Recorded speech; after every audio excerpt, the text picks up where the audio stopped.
Hi everyone. We'll just wait a few more minutes just to make sure everyone can dial in that's trying to and everything. Just hold on for a couple more minutes, please.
Cool. I think I'll just kick off. Just about 4 minutes past as we've got over 40 people at the moment, so that's great, and hopefully some more will join as and when. So welcome everyone to this virtual brown bag, a socially distant brown bag, I suppose, in these times. Um, my name is Graham Spence. I'm a senior data scientist at Eliiza, and this is sort of the first. Well, this is the first of hopefully a series of talks. Brown bags, we're calling them, open to everyone, hoping to cover a series of data science and machine learning topics. Obviously, the pandemic at the moment is making it pretty difficult to stay connected, so we're keen to use this opportunity to share knowledge, ideas, and stay connected with all of you and clients and the community as much as possible. So everyone who's registered will receive updates on sort of a follow-up from this session and also forthcoming talks. So ground rules. So that was just a slide version went on. This is just to hopefully make it run as smoothly as possible. We find it's best if everyone, I think everyone is on mute, but if everyone stays on mute just to prevent background noise. And also for the connection speed with quite a few people on there, if we just turn our video off, that can sort of help with everyone's connections. If you have any questions, please submit them throughout the talk.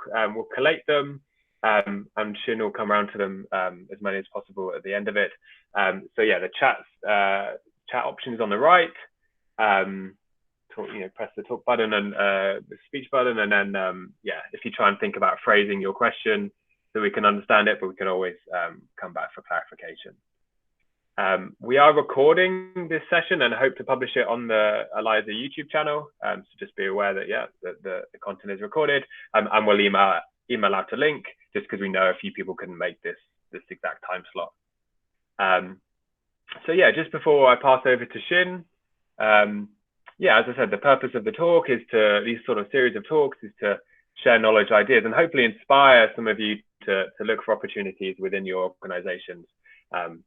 To do more and do more data science, do more machine learning, and apply some of the things we're going to talk about. So if you're keen, either starting with data science and machine learning in your organizations, or optimizing and sort of bootstrapping your models for production, yeah, we can help. So there's an email address here, info@eliiza.com.au, and we'll also send some details in the follow-up to this session, and we can have a conversation and yeah, continue the discussion really. So yeah, that's all from me. I'll just hand over to Xin, who's going to take us through some great content on machine learning pipelines. Thanks, Xin. Thanks, Graham, for the intro. So, hello, everyone. Today, I'm going to talk about building machine learning pipelines. Originally, I gave this talk in the Google Developer Group conference that first last year. And today, I'm going to revisit this topic with less very technical details, and some actual steps to complete the machine learning pipeline workflow. And this is me on a typical work day once upon a time, enthusiastically building machine learning pipelines and teaching my machine to learn.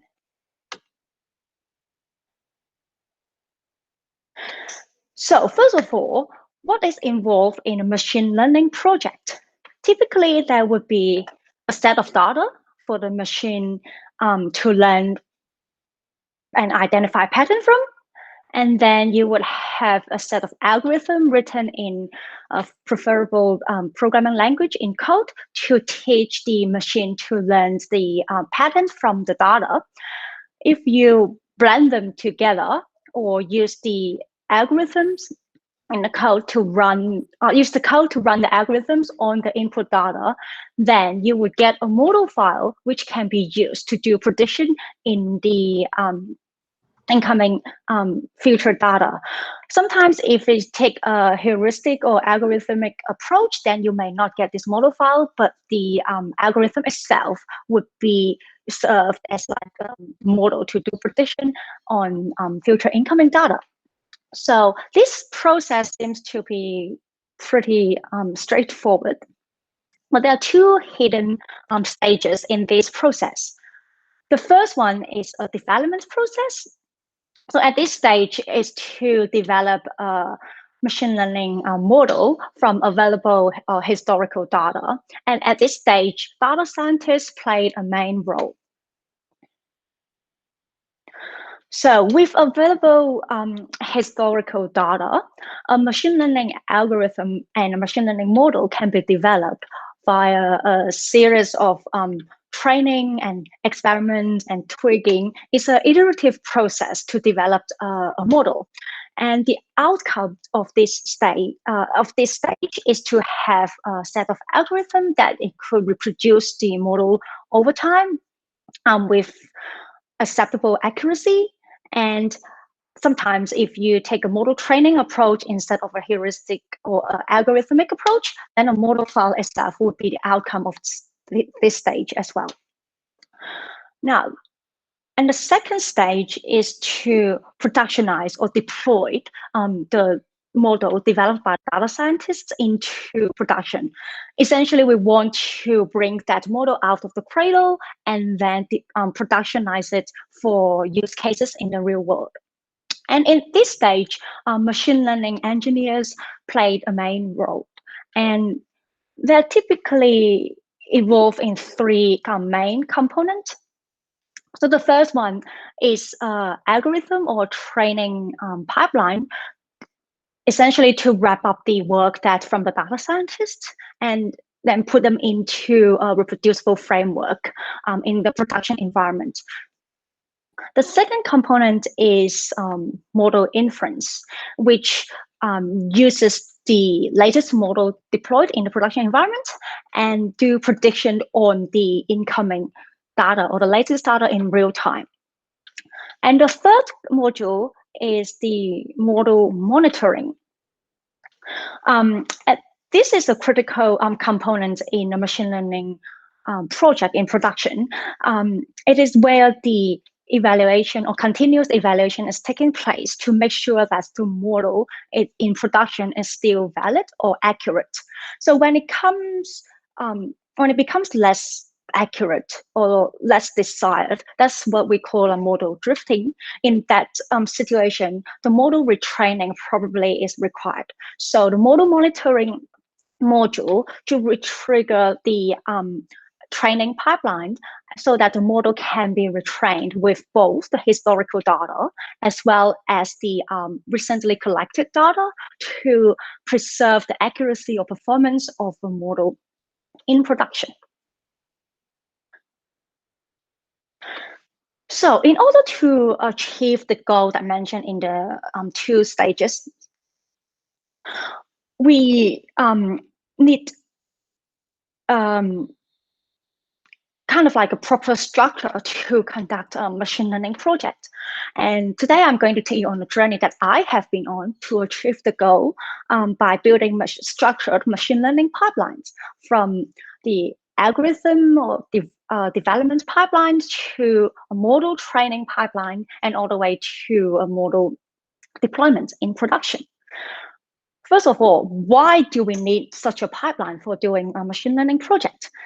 Because before we have a structure pipeline in machine learning project, all the moving pieces are like this. You will have to import the data, format the data, cleanse the data, and then define the data schema and do some data processing before you can start do the model training and then validate and evaluate the model before you could deploy the model for inference and then provide monitoring features in production. So there are lots of moving pieces and it can get a little bit messy. So it would be nice if we could have a structure to put all these puzzles together once, like this, so that we don't have to redo this process every single time during the iterative model development process. That's why we need a pipeline for machine learning project. A pipeline essentially consists of a chain of elements arranged in an order such that the output of the upstream element is the input of the next element, so that the data or information flow go through the pipeline from one end to the other smoothly. If it fits, sometimes you could have defined a sub-pipeline. For example, you could have a sub-pipeline for data processing, and then another sub-pipeline for model training, as well as another one for model inference or deployment in production. And you could train all these like sub-pipelines together to form a more systematic pipeline or platform. And the structure of such a pipeline is actually called directed acyclic graph. Essentially, it is a graph that connection between nodes has direction, and there's no circle inside. But I won't go into details in terms of the graph structure itself. Now we understand the importance of structuring pipelines for machine learning projects. The next question would be, how could we implement them? There are different types of pipelines. One of them is more like an algorithm or application development pipeline, probably more suitable for a heuristic or algorithm approach. And all it does is to kick off the next component in the pipeline as soon as the last one finishes, so that the whole data or workflow is stayed in memory. And let's take one of my project as an example. The project is to develop an application to perform information extraction. So at the beginning, we would like fairly straightforward development pipeline in the application to extract some information using existing OCR services. So the workflow is like this. Text data comes in a PDF format and gets sent to existing OCR services. And then we get the recognized text back, and then we perform feature extractions to extract important or key information such as a number or date from the recognized text, and then consolidate those features and output them to a desired destination. So we would like to deploy this application into a serverless architecture, like a serverless function, no database required to store any metadata, no model training required. We took on a heuristic or algorithmic approach. So data comes in, goes through a collection of components or tasks in a defined order, and then send the output to this destination. In order to create or build such algorithm pipelines, I decided to use a Python library called consecution. Consecution serves as provides a pipeline abstraction framework. It's a very easy to use library, and it provides a system to wire all the simple processing nodes together to form a pipeline. And this is a diagram or the flowcharts that actually generated from the consecution library as a sample pipeline. So we have a log node to indicate the start of the pipeline, and then an import node to import the data. In my case, is to import the PDF text data from data storage, and then a process node to process data. In my case, is to send the text data to the existing OCR service and then get the recognized text back. And then I have a multiple feature extraction node to extract different features spontaneously with the recognized text, and then an output node to consolidate those extracted features and send it to a desired destination. And here's how to actually create or implement such a pipeline in code. So we have a global state to host the global information that is useful through the whole pipeline. And then to create the pipeline itself, essentially to arrange the tasks, the nodes in a certain order like this. So you have log node, import data node, process data node, and then a list of feature extraction, extractive feature, and then output to output the result to a destination. So why do we need a pipeline abstraction framework or library instead of just writing pure functions ourselves? Because the pipeline abstraction frameworks actually help to construct a tidier or more modular code base, which is very useful when multiple people are working in the same team. So for the pipeline abstraction framework, essentially you could define the task in a node class in the consecution library sense. So everything of that task or functions would be captured in this node. And it has mandatory process function that can handle the input and output interaction. And sometimes there's user-defined util functions inside a node as well. And this way, the input of a task or a node essentially is the output of the upstream task and node. So this implementation of the interfaces between nodes are default or implemented by the library itself, so you don't have to worry about it. And in this way, the definition of the task as well as the whole pipeline itself are very clear, readable, and self-contained. And this level of modularity is really helpful, at least from my experience, for multiple people, for example, engineers or data scientists working in the same team. So as long as the high-level task or functionality blocks, and as well as the input and output of those blocks are defined, and then the work of each task or node can be distributed among the team and worked on separately in parallel. And because everyone has a high level picture of what the application looks like, so they could work on their own task more efficiently with the visibility of the bigger picture.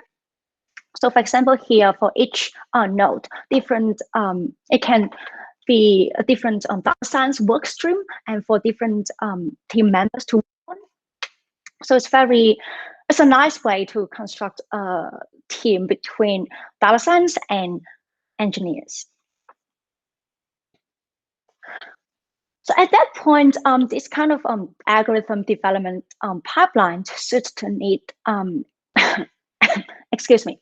But then further down the track, the team and I realized that we may have to collect our own data to train our own model to improve the performance of feature extraction. And potentially we would like to use that model in the production environment as well. So that's when things get a little bit more complicated, when it comes down to training a model with a large amount of data and productionizing the model into the real world. So there's things that I have to consider, such as monitoring, to monitor the pipeline running and get a quick notification of its completion or where it fails if it does. Validation, to validate the updated model from training to make sure that it still performs as well as the previous model or even better before pushing it to production. Continuity, to be able to easily pick up and resume the pipeline running from the last stopping point. Reproducibility, to be able to run the pipeline over and over again, so potentially in different locations, so for example, different servers or different cloud environments.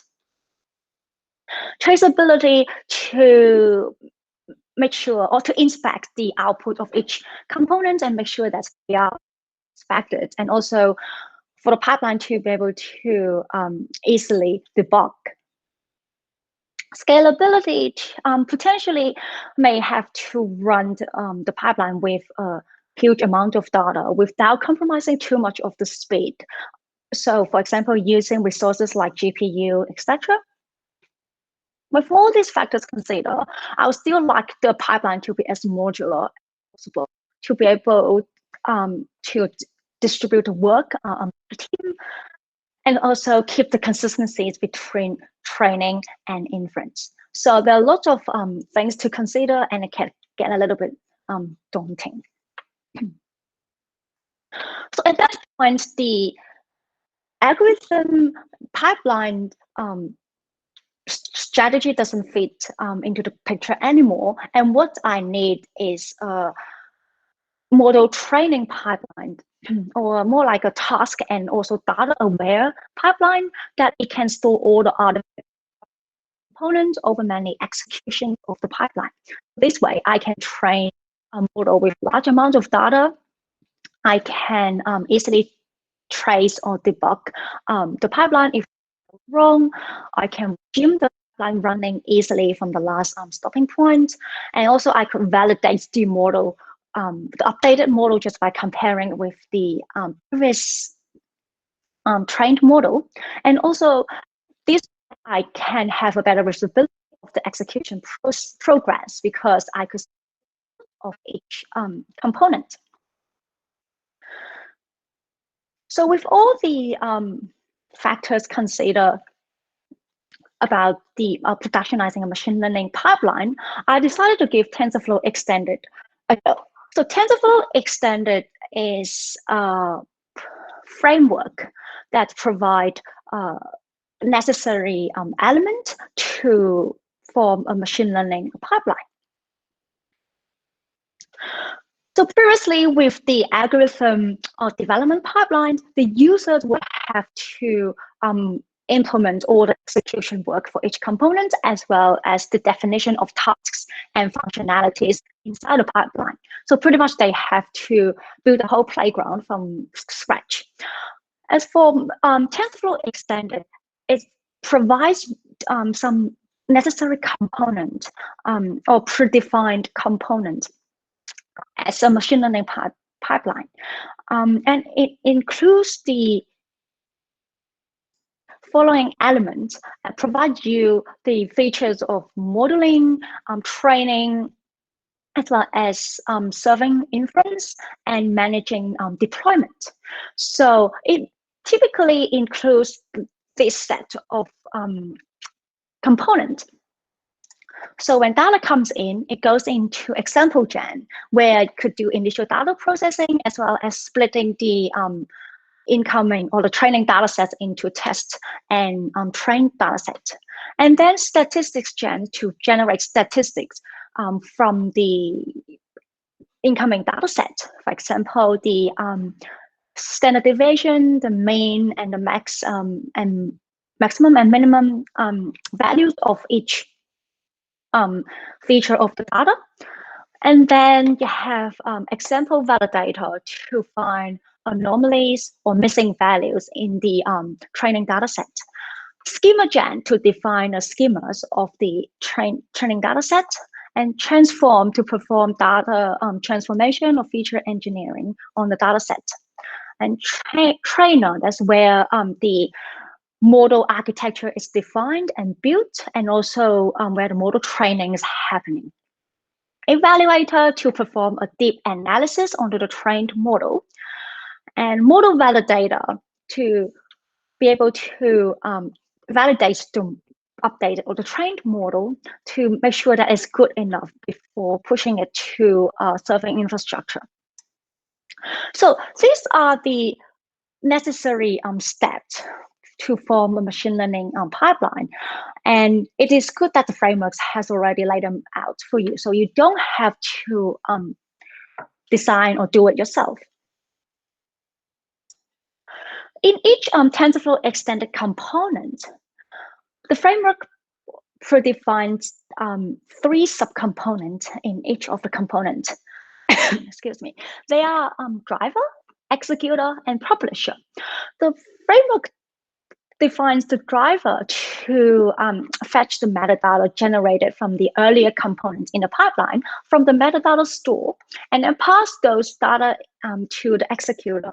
The framework also defines the publisher to take the result from the executor and then update them and write them back to the metadata store.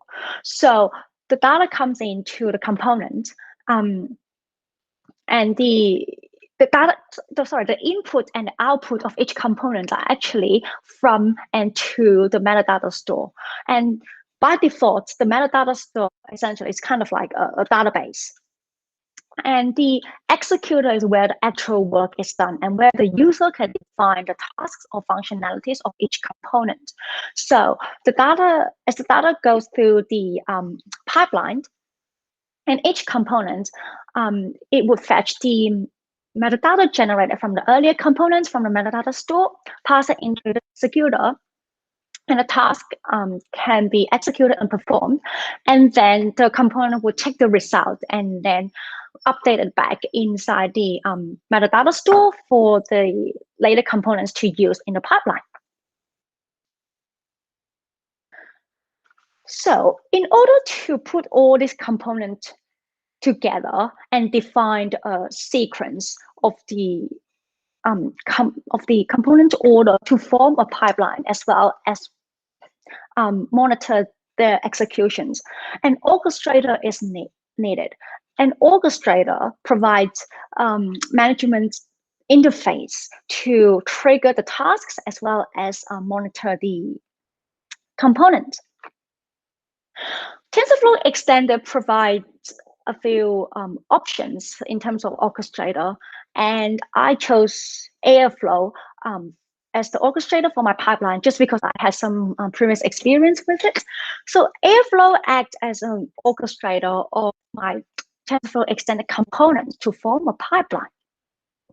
It chains the order component together in a defined order and implements the interaction between components, and also provide the features such as monitoring to monitor the pipeline running, continuity to be able to resume the pipeline running from the last paused point, and reproducibility to be able to run the pipeline over and over again. And this is how to construct such a pipeline in TensorFlow with TensorFlow Extended framework in code. So you can see you could define a set of the elements here, and then you put them together or chain them in the defined order or the order that you would like it to be. And for example, we have example gen, statistic gen, and then infer schema, validate stat, and then perform transform, trainer, and a model analyzer and validator before the pusher, which is push the model to certain infrastructure. And then I chose Airflow as the illustrator to chain those elements together and to form a pipeline, or essentially is a directed acyclic graph, a DAG. And here is what it looks like. It is a screenshot of my TensorFlow extended pipeline running on Airflow. You can see that all the elements are predefined in the TensorFlow extended framework to form a machine learning pipeline. And I'm going to discuss a few components that I think is worth highlighting and where the actual customized work is needed. So first is the import example gen. As I mentioned before, this component takes the input data and performs some initial processing, and then split it into train and test data set. And schema gen is where we could define the schema of the data. When I say schema, mainly it's like what is the features that we could use to train a model inside the data. For example, let's say an image data with handwritten digits on it, then the features would be the image height, image width, and also the raw byte array of the image, as well as the label of that particular image data with the digit. And transform is a component where data transformation or feature engineering happens. For example, take my image data as an example. The transformation of feature engineering can be the normalization process that can be implemented in this component. So trainer obviously is where model training happens, and also where user can define their model architecture. For example, you could implement a convolutional neural network here, or a more traditional classification algorithm. For example, SVM supports vector machine, and those algorithms and model architecture can be defined in trainer, and also perform the model training. Model validator, it is to validate the model before pushing it to production. So the user can define the success metrics for the model here. When I say success metrics, for example, the user can define a threshold of an accuracy or a loss of a particular model, so that the validator could validate and make sure that the updated model meets the criteria before pushing it to production.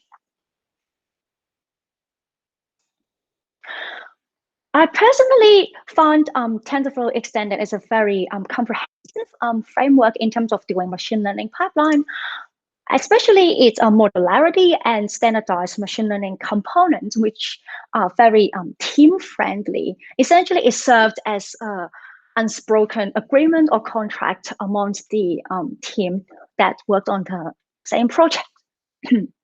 So that everyone would have a high-level understanding of what the application or pipeline is like, so that the work can be distributed and worked on separately and in parallel. I found TensorFlow Extended has a very well-defined pipeline template for doing machine learning. It has the very important as well as easily connected steps, for example, model validation. So it is very good that the framework has already put some thought into those elements, and it seems like the template is very well thought. On the other hand, if you decide not to use such a framework, maybe it's too templated or it doesn't fit into your architecture environment, but then the TensorFlow Extended framework has some good conceptual excuse me, machine learning terminologies or guidelines that you could follow to help your team to build some good opinionated template.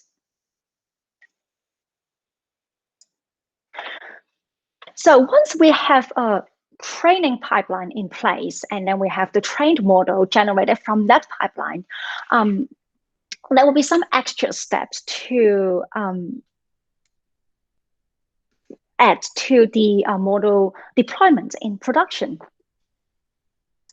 So recall this graph mentioned earlier in the presentation. So we have been discussing this algorithm and training pipeline in depth. And there are two more components required for the machine learning model to be in production. One is the model inference, and the other is model monitoring. For model inference, once the model has been trained, it's very important to version the model files so that it gives you options to give you the option of like traceability. And it's very important also to package the model inference code. For example, using containerization technology, and then deploy the inference model into a versioned API endpoint. You could use open source framework, for example, TensorFlow serving, or existing cloud servers such as AWS SageMaker. The reason that I emphasize the versioning for both the model file as well as the API is that it gives you the traceability to analyze or compare the performance of different trained models, and also give you options to fall back or roll back to the previous best version of the model in case the updated model has a deteriorated performance. So once the model is deployed in production, it is critical to continuously monitor the performance of the model to make sure that it stays on track and does the prediction as expected. Sometimes due to the changed nature of the incoming data, the prediction can be less desirable. That's what we call a model drifting. In that case, a model retraining might be required to preserve the accuracy and performance of the model. So for model monitoring, essentially we could reuse the model evaluator component from the training pipeline and perform evaluation on the incoming data in real time as with the latest deployed model in production.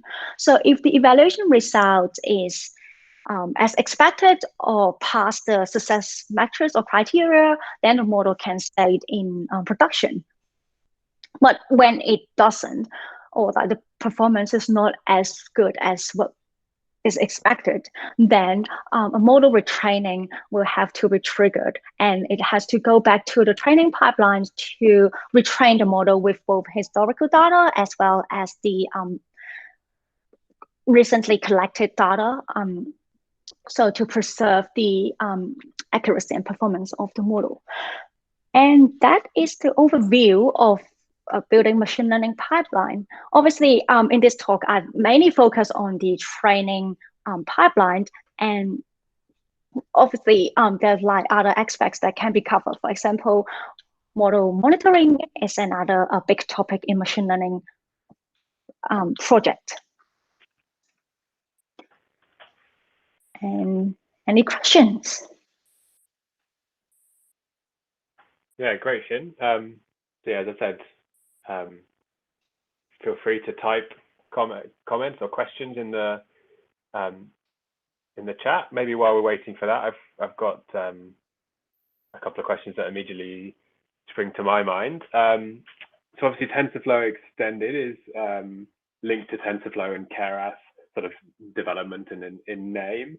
Is there any sort of closer links in terms of optimized performance or notation or something like that, or is it very easy to use with, say, other models like scikit-learn or anything you want to put into those buckets? Yeah, that's a very good question. So, because like by the look of it, it seems like it's very tailored to a TensorFlow framework and etc. It is true that when you do model training and stuff, the TensorFlow extended framework only works on TensorFlow estimator. It's objects that comes with the library, but it does provide some conversion functions. For example, it has like a module to estimate a function that you could use to convert a Keras model into a TensorFlow estimator. And I also understand that TensorFlow library itself actually has probably ported the scikit-learn or SciPy and one of those like traditional and popular machine learning libraries from Python into its own library, so that you could probably create an estimator from the TensorFlow scikit-learn library and to perform the more traditional machine learning algorithms and training as well. Yeah, okay, great. So there's a question from Laura, just maybe related to that. The question is whether there's an equivalent for PyTorch. So the question might be whether there are connectors for the PyTorch functions, or maybe even wider, whether there's a PyTorch pipeline tool. That is an excellent question. So obviously, this is very focused on TensorFlow, so that PyTorch wouldn't work with TensorFlow extended. That's the simple answer. I'm not aware of any equivalent for PyTorch itself, but I do know that PyTorch itself might have some its own pipeline functions inside the library, but probably it's not in this production scale. But the other way to do it with PyTorch, you probably have to define your own pipeline like structure, so that for each element you could just define a high-level functionalities and then could use PyTorch to do the implementation for each element. But I'm not aware of any like framework and library that's working nicely with PyTorch in this sense. Yeah, okay. Yeah, it's good sort of consideration as new technologies and new APIs come out. A question from Callum says about maybe just back a couple of slides in terms of to elaborate further on versioned model APIs. Right. So version in a sense that, for example, if I trained like a model today and then it performed really well, and then so that I say, okay, so this, let's say version 1 for this particular model, but then next week I retrain the model again, and it seems like it can address a little some issues that it hasn't addressed in the previous version.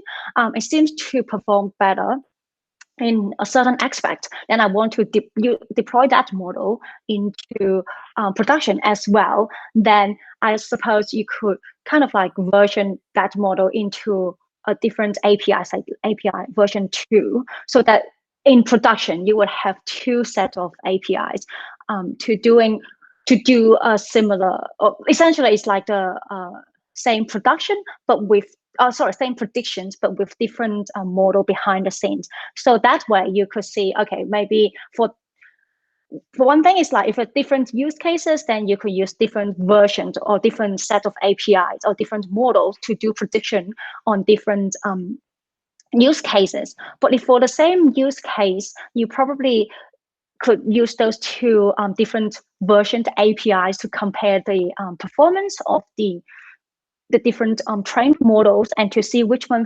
performs better, and you could do some analysis on it as well. If that makes sense, or if I answered your question. Yeah, I think that makes sense to me, but Callum, feel free to, I was going to say to everyone here, feel free to add sort of follow-ups or ask for further clarification. Okay, great, Callum said yes. Excellent. Yeah, so another question from now one from Purvis, talking about big data. So you mentioned big data processing, and sort of if we're going to do that, what would be the compute used to scale that out? Would you need to use Spark? Should you use Spark? Well, that's an excellent question. Probably it's a little bit beyond that's probably more on like the data engineering side, where you could like pull those data out.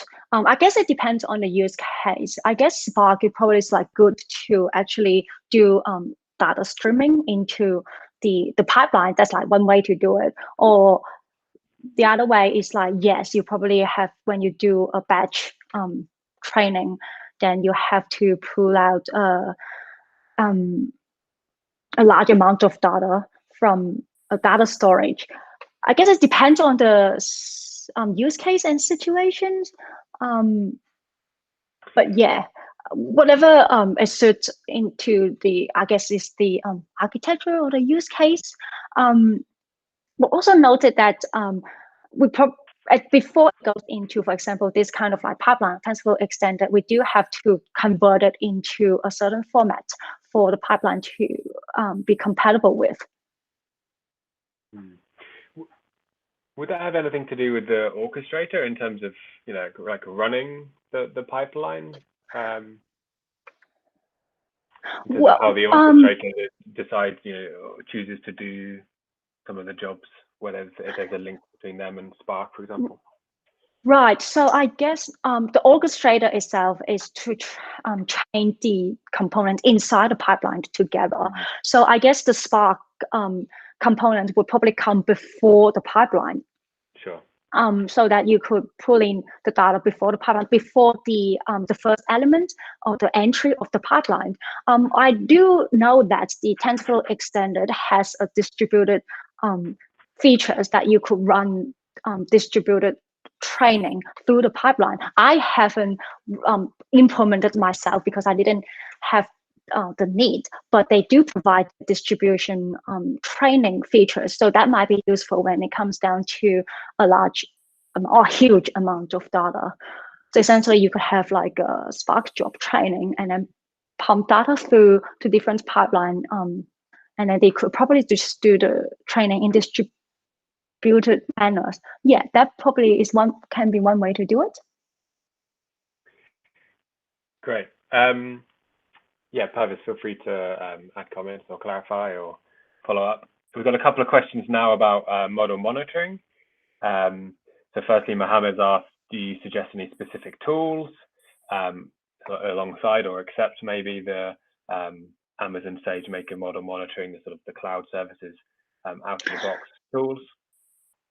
Yeah, so this again, so it depends. If like your infrastructure is on the cloud, for example, like AWS, then AWS SageMaker does provide you the default monitoring framework. So it does like basic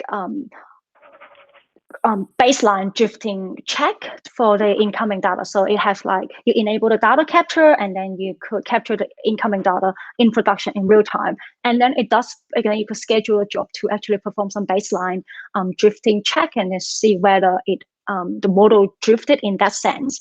And that is more like, okay, it's already implemented by default, you just need to plug it in. And then a step back would be, I have like some infrastructure there, and then you provide your own evaluation function or module to plug it into that infrastructure. So that let's take AWS SageMaker as an example again, so that instead of using the default monitoring container, you could provide your own container to do evaluations. Basically just check, okay, so I have incoming data, and then you do have some evaluation function to compare the prediction result or the ground truth and see what the accuracy it is, and see whether it is acceptable or not. And then you could like provide your own evaluation function and then containerize it into an image and then to put it into the SageMaker monitoring infrastructure. And even step back further would be, you probably would have like pretty much just like bring your own everything. You could write your own evaluation modules and then containerize it and then deploy it as some instance in the cloud or wherever that your infrastructure is that can fit into. So there's like different stages or different scenarios that you could implement the model evaluator or for model monitoring. Yeah, that's great. And then would the sort of the automatic, this is a sort of a second question in terms of the alerting, would you sort of set up in the model monitoring tool, do they set up automatic alerts for data? Yeah. I suppose you would like, well, once you have the monitoring in place, you do have like logging and alerting comes with it. So obviously logging, and then there's lots of different way to do monitoring. I suppose like first you could like monitor, you could have like some kind of system like metrics. Because I work with AWS cloud environment a lot. So for example, they have like CloudWatch. They have like some metrics that you could monitor a certain job, for example, a certain model monitoring job. If like the metrics that you set or the criteria fell below or doesn't meet the criteria anymore, then it would trigger an alarm or alert, and it could, for example, send an email to you or just do some alerting mechanism. The other way is like you could probably have, if you want it to be more visual, then you probably would have kind of like a monitoring dashboard to actually have like some graphs to check how the models actually performs and see whether there's any spikes or any abnormalities on the dashboard, and then you could take various alerting mechanism from that dashboard as well. So it's like different way of doing or alerting in the model monitoring feature. Yeah, great. So we've just got a couple of comments, I think, following up from the big data processing question from Hugh and Lucas, who are both machine learning engineers at Eliiza. So Hugh says that TensorFlow TFX recommends using Apache Beam as the orchestrator, and then GCP Dataflow can help as a processing backend. And Lucas says when using Airflow, you can associate it with a Kubernetes cluster to provide the compute for the scaling. So there, yeah, definitely lots of options. Yeah, just to sort of call out any other questions, put them in the chat. I wondered, Xin, if you would just elaborate a little bit for me, just when you talk about the contract idea, that concept between developers or between within the team, about sort of how you work with this in terms of defining the contract or updating the contract in terms of the pieces of these pipeline and what that looks like on a day-to-day project basis. Right. Yeah. So I may actually go back up to this slides that actually showed how we work between the engineers and the data science. So I work closely with the data scientist team to actually develop this algorithms or the application. So what we do is like, obviously we have this like pipeline structure or abstraction framework that is designed and implemented by the machine learning engineers. And then we work with the data scientists to say, okay, so we are going to develop this application. This is the input that we have, the incoming data, and that is the output or outcome that we want to achieve. So we need to figure out what is the steps in between these two ends. And I will work with the data scientists so they have a better idea of what needs to be done from initial raw set of data to a nice extracted information that is usable and valuable to business. So they would tell me what different steps that is needed in between, and okay, and then I would kind of like implement it inside the pipeline with those main tasks, like into like, for example, in this library, it would be like different node for those tasks. And then we agree, yes, that's what the pipeline should look like. Then we need to say, okay, so for each node, each task, what's the input and what's the output? Then I work closely with the data scientists to actually have like a format for those. So I'm very keen on working or sharing on like schema instead of the actual data. So we do, so input, output, we have a defined schemas, and then we say, okay, we work towards this schema so that we don't have anything solid in place at the beginning, but we have schemas. So I call those like a contract. So that, okay, so that is what we are working towards together. at the same time in parallel. And then we just, okay, go off and do our own things. And then we come back and then we piece our work together based on the schema. So I found this way is very nice and clean. So we both, all of us will have a bigger picture of what this pipeline looks like and what's each task and node and what the schemas are. And then we could actually do the implementation and development separately. And in parallel, that I found it very efficient. And it doesn't mean that the original design or decisions is fixed and we can't change it. We can, because we have all the components there. And if we need to change a certain component, we just kind of like take the relevant or the people that actually working on that component and then have a discussion and then to work things out and then to like evolve the project in that way. So it's very organic and self-oriented in a way. Great. Yeah, it was really good, really good idea, really good way of thinking about it, definitely. Cool. So I think, yeah, I think it's a good time to wrap up. Thanks a lot for everyone's questions. Thanks, a huge thanks to Xin. It's not easy presenting in isolation without being the sort of the audience feedback. So that's yeah, really great. We'll send out a follow-up with the slides and a link to the YouTube recording when that's all when all that's up, and we'll also email out details for the next brown bag. We're aiming for this sort of same time in about 2 weeks' time. Topics to be confirmed, and yeah, we'll update as soon as with invite and everything as soon as possible. Please forward on to anyone else if you thought today was good and anyone else you know might be interested.